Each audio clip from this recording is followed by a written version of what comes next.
So we're out here finishing up our winter grazing on a hay field that we didn't cut for the third time this year. We're down to the last two paddocks and we're setting up the temporary fence right now. So some of that's what I'm going to show you. This pasture is in pretty decent shape.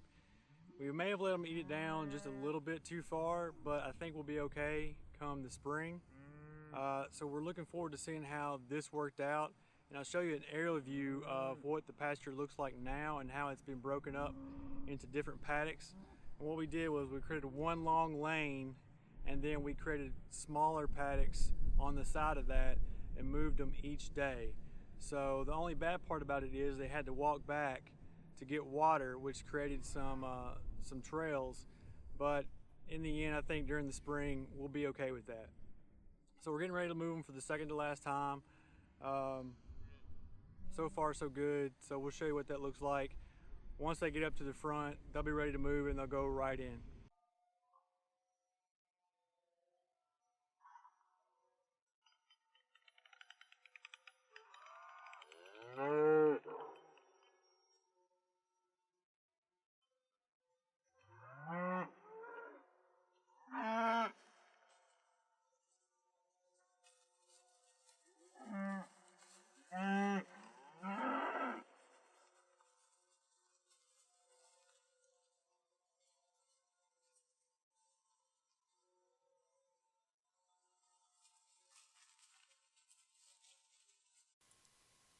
So here's the aerial view of the hayfield. This hayfield is 18.5 acres and we divided it up into 17-acre paddocks. So they were almost 1 acre paddocks and we left the cows on for 2 days in each paddock. So we got 34 days of extra grazing out of this one hayfield, and it worked out really well because we didn't have to cut this hayfield for the third time. It was a little thin, so it wouldn't have made much, so we would have wasted a lot of diesel going back and forth cutting this hay, and we think we got better success out of winter grazing this field than we did actually cutting the hay. If you notice the lines that run left to right, that's actually where the poly wire was sitting on the temporary post. And in this paddock right here, you can tell where it is exactly because it's a little muddy. And what happened was on the first day it rained. And hindsight being 2020, what we should have done was we should have moved them out of that paddock after the first day so they wouldn't have had so much pressure in that one area. So next year we'll make that correction, and if it rains we'll move them out and move them on to the next paddock.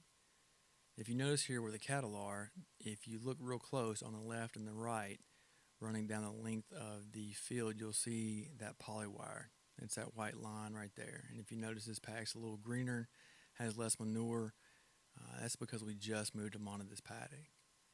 As we turn it around and take it up, you can see the manure coverage on the field, and we're really pleased with this because, again, the cattle spread this manure for us and we didn't have to do that. So it's a lot of diesel that we're not having to use spreading manure across the field.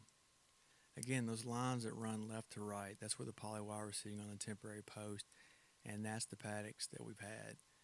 That trail on the right side of the screen, that brown line, is where the cattle moved back and forth between the paddock they were in and the water system that's in the front of the field.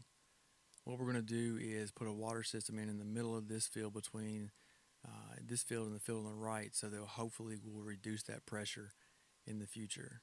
Watch the next video as we kind of show how we set these paddocks up to kind of give you an idea of how it all worked out.